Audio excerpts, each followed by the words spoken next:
Hi, I'm Natasha, And I'm Cassandra. and this is Strange Sisters.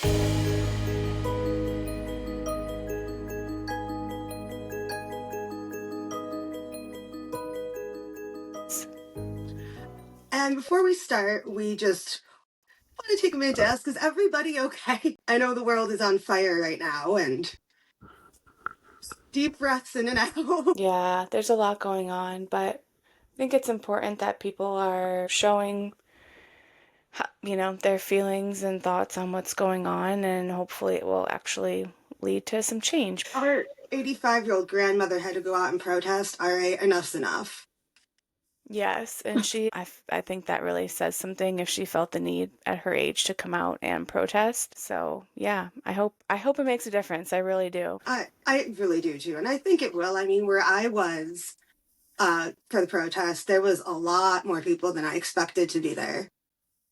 Yeah, back in our hometown, which is pretty small. It's like a pretty small suburb. There was like over 2,000 people that went. But everybody, it's very overwhelming right now. Take a deep breath in. Everything's gonna hopefully work out. And Yeah. because there's been so much going on, and we needed to do something a little more fun, a little lighthearted. So it's going to be a little hmm different today because I'm going to talk to you guys about Oscar Wilde. Yeah, I don't really know that much about him, so I have a feeling this is going to be another one of those like Anne Rice things where you could go on forever and ever. So we'll try to keep it like somewhat short. Yes, and I try to narrow it down to the LGBTQ part of it. Sorry, there is a Okay. hair stuck in my lipstick. There we go. Driving me nuts. Sorry. Yeah, that's Anyway. annoying. So, yes, we're going to talk about Oscar Wilde, the background of my computer, one of my favorite people, and how he supported the LGBTQ community and was a part of it. He also is the author of one of my favorite books, The Picture of Dorian Gray. So I'm going to be talking a lot about The Picture of Dorian Gray, but I really, really, really tried not to go overboard. Yeah, I tried to read that book like multiple times and it's just like so boring to me. Like, I don't know. I can't get into it for some reason. I think we watched the movie together once at Dad's. I think I've seen the movie. He was definitely in the Chilling Tales of Sabrina or whatever, Chilling Adventures of Yeah. Sabrina. Um, yeah, I mean, I know like hit of him as a character, but yeah, the book I just could never get into for some reason. Fun fact, in The League of Extraordinary Gentlemen, Stuart Townsend plays Dorian Gray, who plays Mhm. Lestat in The Queen of the Damned. Oh, yeah. I So mean, I it was really worked that in there. all those people. Yeah, there was definitely like a group of people back in the 90s that were in a lot of those types of movies. So Oscar Wilde was born in Dublin on October 16th, 1854. And even at his birth, he was extra, with his full name being Oscar Finnegal O'Flaherty Wills Wilde. Wow, yeah, I thought my name was long. that's a name. Your name is long, but I mean, it's just like, well, yeah, with your hyphenated last name, now it's very Yeah. long. Yeah, Cassandra Elizabeth Dorsey Cunningham. yeah, that's too much.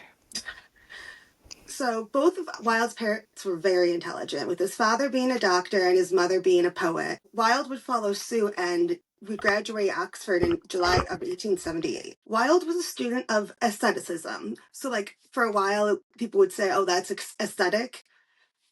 Um, and that was the belief in beauty for the sake of beauty. And that was it. Beauty was just meant to be beauty. It sounds simple, but it seems so just almost hedonistic, which makes sense because he was very interested in Greece. Okay, yeah, I never knew what that meant because I feel like back, like in the scene kids, like they would say like aesthetic a lot, and I didn't Yeah. know the history behind it. Yeah. Yeah, it's so I think the way that we use aesthetic is like, oh, so you would say my dress is my aesthetic. Like I wear a lot of black hmm clothes. This is like what I represent. Yeah. But he's also was very hedonistic, Hmm. Okay. which we're Wow. here for. I love. You're teaching me so much today. Yeah. So to be fair, I already did a speech on him in college. Oh, okay. Wow. Yeah, I was actually saying to Lance, you can never make fun of me for how detailed of notes I took because I had every single rough draft of the speech in my old binder. Oh So my you God. can't make fun of me for not throwing things away either. Yeah, I mean that's something I definitely would have thrown away, but I guess it came in handy. So Natasha's trying a new setup, so for once I can't actually see her, but I could feel your eye roll in my soul there. But so he showed aestheticism in his daily life because he was known as very flamboyant in his clothing and personality. He's what at the time would be called a dandy. Okay. Yeah, I've heard that term before. Yeah, which is very just extroverted energy. But Mm, usually, I think that a lot of people, when they would call you a dandy, they would basically saying you're gay. right, right. Yeah. It was So like I the don't, F word before the F word, I'm assuming. yeah, so I don't know that it was always looked at as a compliment. I would take it as one. Yeah, I wonder if they told women that. What would that mean if they did? Yeah, interesting. Okay. I'm pretty sure was used solely for flamboyant men. Okay. So he was so well known for that in the April of 1881, Gilbert and Sullivan came out with a satirical operette, which I think is just a smaller opera, about the current aesthetic movement called Patience, with a character named Bunthorne that was very obviously based on Wilde. So this was after he became a famous writer, or he was just like a well-known guy before he even became a famous writer? I think he very much wanted to be in the public eye, and I think he tried very hard to get there. He was at the time in America actually doing lectures about decoration. I explain it a little more later, but Oh, okay. but Interesting. while this was happening, Wilde was actually getting married to Constance Lloyd in 1884, a woman. And Constance herself was a very intelligent woman, and the love they shared was genuine, fathering two sons together. Yeah, I mean, that wasn't uncommon back then, right? You would still get married to a woman even if you were gay I because know that we wasn't allowed. I know we talked last time about lavender marriages, Yeah, I don't know if I cut that part out. but it seemed like it was a genuine love because the last surviving letter from Oscar to Constance is quoted saying, "The air is full of music in your voice. My body and my soul no longer seem mine, but mingled in some exquisite ecstasy with yours. I feel incomplete without you. Ever and ever yours, Oscar." Hmm. Yeah, it's interesting. It reminded me of this couple. I think I saw them on like TikTok or Instagram, and the guy is like, "I'm gay, but I'm married to a woman and I love my wife and we have intimate relations. I just happen to also be gay." I assume that's people have been living that way for a long time and we're just learning about, well, I'm just learning about it now because of the internet, basically. So, Yeah. And like I said, he was very hedonistic. So I wonder if he was bisexual, but we don't know about the other women in his life because it's more important mhm. to talk about his trial and everything. It wasn't as entertaining for the masses, Mm, but yeah. I'm not sure. Unfortunately for Constance, she would leave with her children, change her last name to the family name Holland, and raise her children on her own while Wilde dealt with this battle of exile and obviously the trial. She unfortunately would become very ill. I'm sure the stress and embarrassment of Wilde's imprisonment for homosexuality didn't help. Yeah, that can't be good for your health. Because obviously she loved her husband, so she was worried about him. And then, like you're saying, like the embarrassment, like everyone knows, I Yeah. guess, that your husband is homosexual. So that's And tough. Wilde wasn't exactly quiet. Like he was very much a dandy. So I don't know if she knew what was going on and she didn't care Hmm. or if it was like incredibly painful for her. Yeah, I mean, I know there are some marriages where in private they acknowledge these things, but in public they kind of put out like a different vibe just to kind of keep appearances and whatnot. And especially back then, it was so looked down upon and he went to Yeah. jail for it, so it was even a crime. It would kind of And make sense if she knew. and having to just change your name, she moved to Italy, so go to a different Oh, wow. country, and raise two kids alone, that, yeah, I would get sick too. Yeah, that's a lot. That's a lot at once. I mean, if I leave the house once in a week, I have to have 3 to 5 business days just to recuperate, much less raising kids in a foreign country alone. Yeah, and who knows if she even spoke Italian. No. Wow. I believe she was multilingual. I know Wilde Oh. was. Well, at least that's something. Makes it a little bit Yes, grasping at straws there. yeah.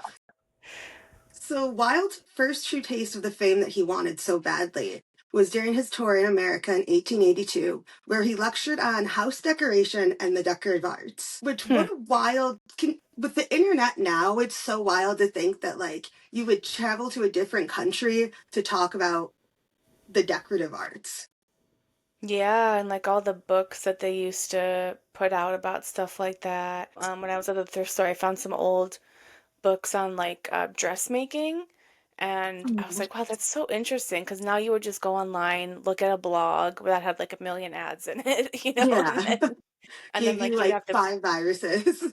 yeah, you have to put your email in to get the PDF of the pattern or whatever. But yeah, I mean, it's kind of cool. I'm sure he had a good time doing that, like talking about stuff he was passionate about. Well, and his father was an amateur architect, so I think he grew Wow. up interested in stuff like that. He definitely grew up in a very intelligent household. Yeah, That he was a doctor and an amateur architect. That's pretty yeah, impressive. and his mom was, like I said, a poet, but a very, I forget the exact word, but very political in Ireland. Oh, okay. So one thing though about Wilde is that his wit never fails to impress. He was noted when he got to New York City when he had to go through customs, saying, "I have nothing to declare but my genius." Oh, okay. Yeah, he's one of those people. Yeah. See why I like him so much? Yeah.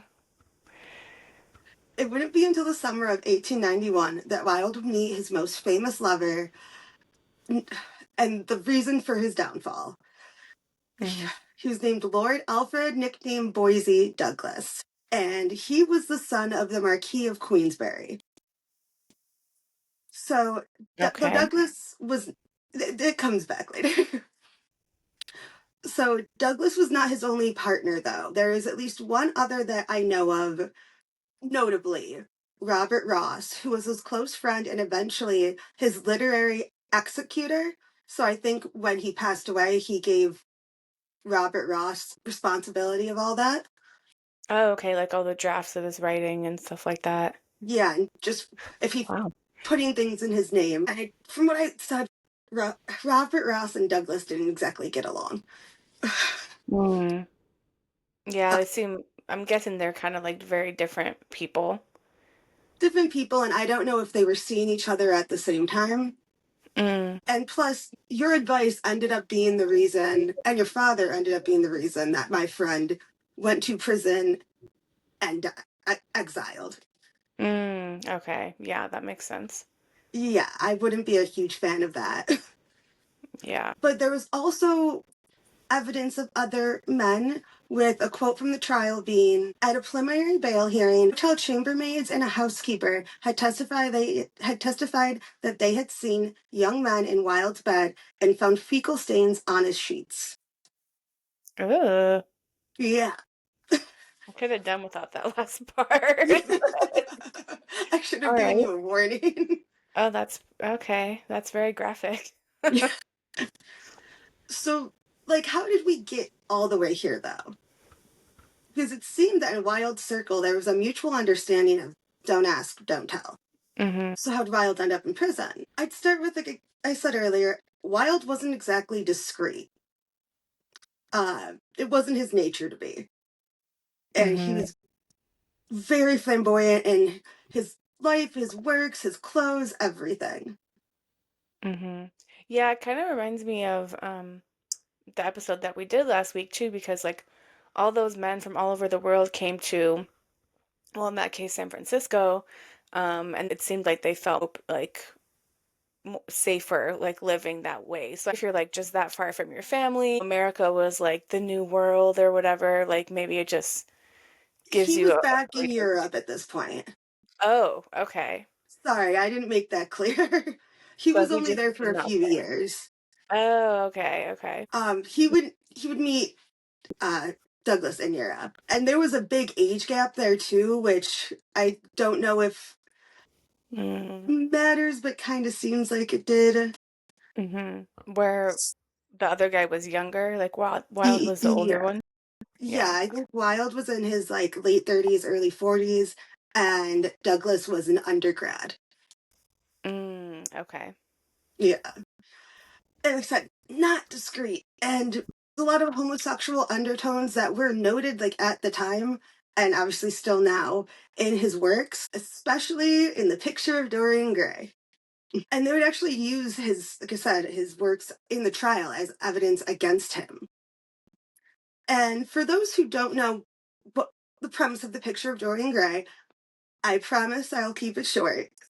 It is about a young man who sells his soul to never age. You can read it on your own, but I think Natasha would kill me if I went into any more detail. Yeah, probably don't need it at this point, but yeah, I mean, it seems like an interesting story. For some reason, I could never get into it. I don't know why. It's a slow burn, but I do have a few quotes from it that touched on the asceticism and sexual undertones. There is no such thing as a moral or immoral book. Books are well written or badly written. This quote is from one of the main characters, Basil, speaking to Dorian. And again, without going too much into it, Basil is the painter who is painting the picture of Dorian Gray. And he says, I have worshipped you. I grew jealous of everyone to whom you spoke. I wanted to have you all to myself. I was only happy when I was with you. Yeah, I could see why you could use that as evidence. And Well, just because it's two men in this situation, like that doesn't even, like yeah, he was saying, like they're either bad books or good books pretty much. yeah. So it could be interpreted in all different ways. But yeah, I could see back then they're very like black and white with things. So the next one is a little more damning. The only way to get rid of temptation is to yield to it. Resist it, and your soul grows sick with longing for the things it has forbidden to itself, with desire for what its monstrous laws have made monstrous and unlawful. So, Okay. Yeah, sorry, I'm on mute because my neighbor decided now is the perfect time to, I don't know, cut down a tree or weed whack or okay. something. So, but um, yeah. basically, he's saying the only way to get rid of temptation is to yield to it. Yeah, that's a little damning. And this one, also a little damning, but also it was my senior quote, so I had to throw it in there. I feel the eye rolls already. You will always be fond of me. I represent to you all the sins you never had the courage to commit. That was So your senior quote. Wow. Okay. I don't know how I got away with that one. Well, I doubt anyone in the office read the portrait of Dorian Yeah. Gray. So, yeah.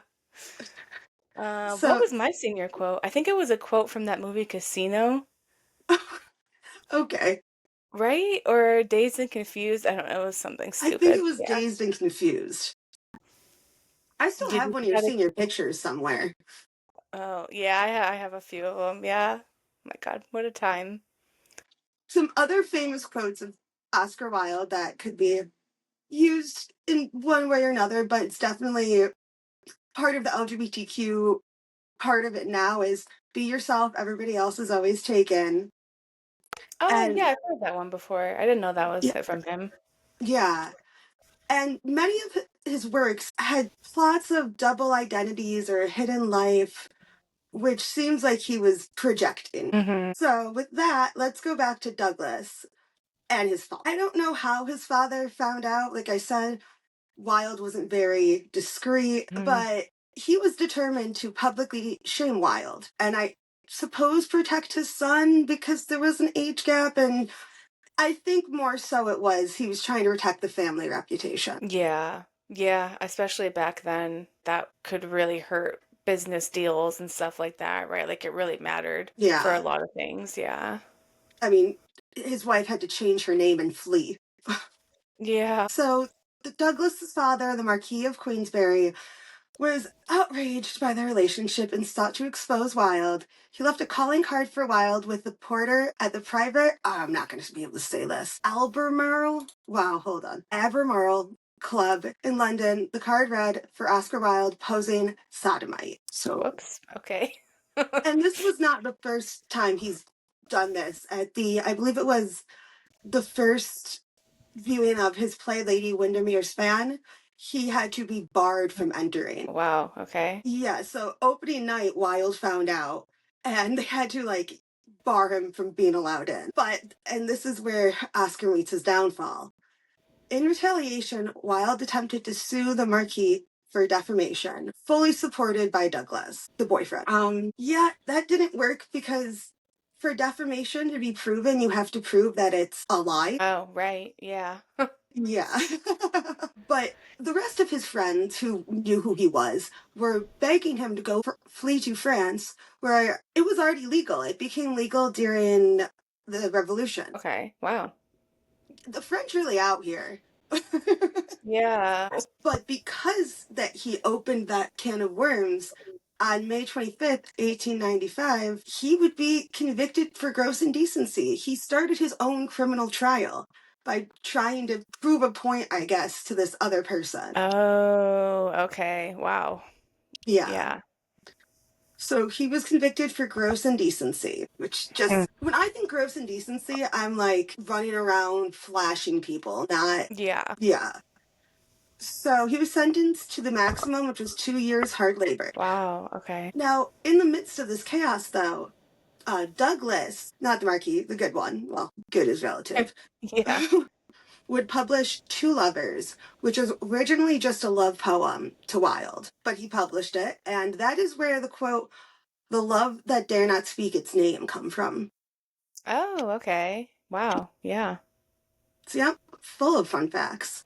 Interesting. So, while in prison, the second prison he would end up in was Reading Gaol. Wilde would send Douglas what is now a published lengthy letter called De Profundis. And so this is something that I haven't been able to quite figure out. So the original copy of De Profundis that was published had a lot cut out about Douglas. And years later, Ross would publish it again, but with the whole text. Mhm. No, I haven't. It is a long read, so I haven't finished it. So I'm not quite sure what he cut out, but knowing that Douglas didn't want that information out and Ross published it in spite, it feels like, I think is interesting. Oh, okay. Yeah, I mean, probably because like Wilde went to jail for him basically, Yeah, and he probably didn't suffer any consequences himself, it doesn't seem like. not really. Yeah, so that's Yeah, fair. but it is truly heartbreaking, with one quote being, to regret one's own experiences is to arrest one's own development. To deny one's own experiences is to put a lie into the lips of one's own life. It is no less than a denial of the soul. Language back in the day was so beautiful, and now we have things like Riz. I know. I was watching the Twilight Zone last night, and I guess it was like 70 years ago at this point. Yeah. Like people actually used multi-syllable words for things and talked in this kind of soft sing-song. It reminds me of my Nana. That's Oh, kind of how she yeah. used to talk. Yeah. Our Nana and our Oma, but beautiful speakers. Mm-hmm. So, Reading Gaol, which is the prison he was in, would actually be the inspiration for his last and final work and one of my favorite poems, The Ballad of Reading Gaol. And it tells about an execution he had seen in prison. Now, I didn't have it in here, but I can almost quote it, but it's probably not word for word, and it's very long. I'm not going to do the whole thing. But he says, each man kills the thing he loves by that which let it be heard. Some do it with a sword, some do it with the word. So, I mean, a lot of symbolism. Yeah, This, he was definitely a great writer. yeah, definitely long writer. I mean, I get why a lot of his work is plays, because to sit down and read it, Mm. you have to dedicate time. Yeah. Yeah. And you have to kind of jive with his writing style too, which I don't think most people do, Yeah. especially now. They have like no no patience. Yeah. So this would be published just before the death of his wife, Mm. and it was originally not published under his name, but C3.3, which was his cell number. Okay. And so was he still in prison when his wife died, or? He was exiled. I believe they Oh, died around the same time, but they weren't okay. living together. They were completely separated. Oh, wow. Okay. So, though after his release, Wilde would briefly be reunited with Douglas and Ross. It sounds like Douglas didn't stick around, or I guess he didn't even have a chance because the damage had been done, and he Mm. would die penniless in exile at age 46 Oh, wow. from something that came out of just an ear infection. I think it was Oh. meningitis. Oh, wow. Yeah. That's just, and to add insult to injury, he would die penniless and in exile when he was this all over very social person. Yeah, super well known, came from a good family. I think a lot of artists, like Van Gogh too. There's a lot Yeah. of misunderstood artists that in the future people can look back and say, wow, they were so talented and like lap up all their work. And it's like, oh, well, that kind of sucks. Like they weren't really Yeah. appreciated in their time. Isn't that a saying that no artist is appreciated in their own time? Yeah, I think it's very rare. Yeah, I mean, maybe more so now with like social media. that's fair. And I mean, the picture of Dorian Gray wasn't his most famous work like it is now. Mhm. His plays were the most famous works. Yeah, that makes sense. I mean, that was like the most exciting form of entertainment at that time. My favorite is The Importance of Being Earnest. It's really good. They have a movie version with Reese Witherspoon, actually, and a bunch of other famous actors, but I only remember Reese Witherspoon's name. Oh, yeah, I've never heard of it. It's very good. It's on Netflix, or it used to be. Okay. And it is very witty, but it's a lot easier to see the wit than to try to read it. Hmm. But to this day, Wilde is an LGBTQ icon, and just to me, an icon in general, to the point where, one, there was some issues with his tomb because they thought when it was made by Ross and somebody else, and it was in inappropriate for general consumption. I didn't go into like what was so inappropriate, but Okay. it was an issue. But Yeah. now it actually has to be partially encased behind glass because his fans go and kiss his tomb Oh, okay. Yeah. and paying to have it cleaned, but also cleaning it breaks it down, and the stuff in lipstick was breaking it down. I think we talked about briefly once what they did to Marie Laveau's tomb when I was in New Orleans. Yeah, I think I didn't edit that out. We usually the episodes are like twice as long as what we put out because we have a lot of Yeah. like chit chat and stuff. So sometimes we might reference stuff that didn't actually make it into an episode. um, yes, but her grave was also being it by people who seem to love them, but like it's Mhm. actually kind of disrespecting their memory. Yeah, disrespecting their final resting place. And I always, when I go to say Marie Laveau, I always have to make sure I'm saying the right one because Marie Lalaurie is also supposedly buried there. And Oh one of yeah. them was the one that tortured slaves, and the other was a voodoo queen. So, Yes. Yeah. favorite season of American Horror Story, Coven. That was a great season. Yeah. I don't know if I have a favorite season. I really liked Roanoke, which most people do not like. I really liked Hotel. Too gory for me. Yeah. Hotel was cool because I've actually been to that hotel. Okay. Um that I used to actually live like next door to it when I lived in downtown. Um Were you living yeah, there it was when I gory. visited you? No, no, it was like the Okay. first year that I lived there. It's basically like a block from Skid Row, so it's not a safe place to live, but yeah. Dad loves that. Dad loves knowing that. I don't know if he knew that at the time, so Probably for the best. I'm okay now, but yeah. But a lot of beautiful old historic buildings there, and now after the whole thing with the girl that climbed into the water tank, I'm Yeah. blanking on her name. Yeah, the building was sold and then they turned it into, I think like half of it is like affordable housing, and I don't know what they're doing with the other half. So maybe people will be able to stay in it again. But it is very old and creepy and like A lot of serial killers used to stay there, like Richard Ramirez and stuff. So Yeah. very Hotel spooky place. Cecil, right? Yeah. Mm-hmm.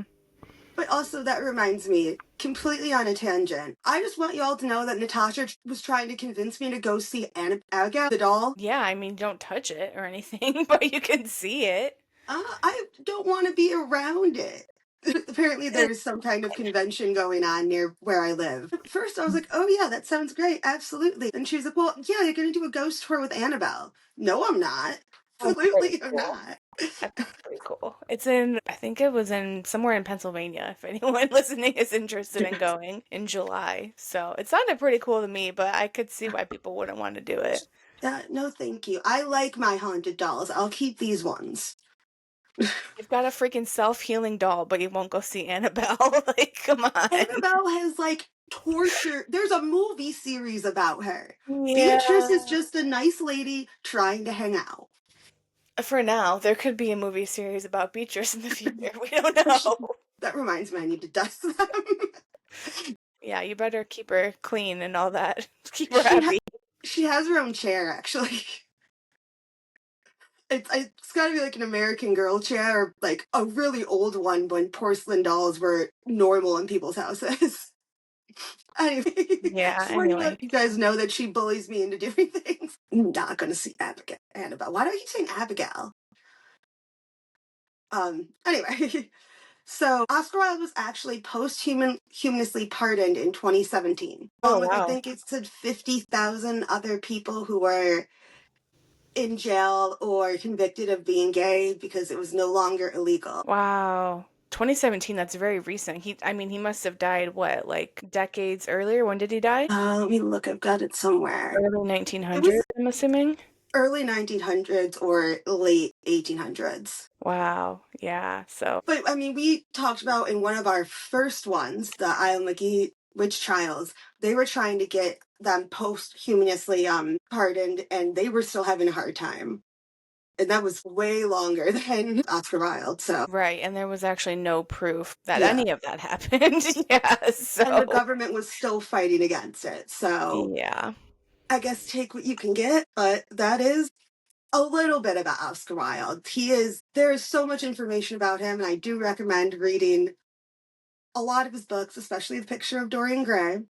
But we would have been here for like 6 hours, and Natasha would have had a migraine. So, Yeah, I think people can do their own research on this one. There's plenty out there. So, yeah. But yeah, it's interesting. I didn't know that he went to jail for that and then the exile. I mean, that's crazy. And his poor wife and kids, like they probably never got to see him after he was out and and he died like 3 years after his release, so he barely got to see the world again. So that is, like I said, I would not say sad case of Oscar Wilde because he did so much and he saw so much, but that is the story of Oscar Wilde and why he went to prison. So, like we said in the beginning, we hope everybody's safe. We hope everybody's okay. Take a deep breath and stay strange.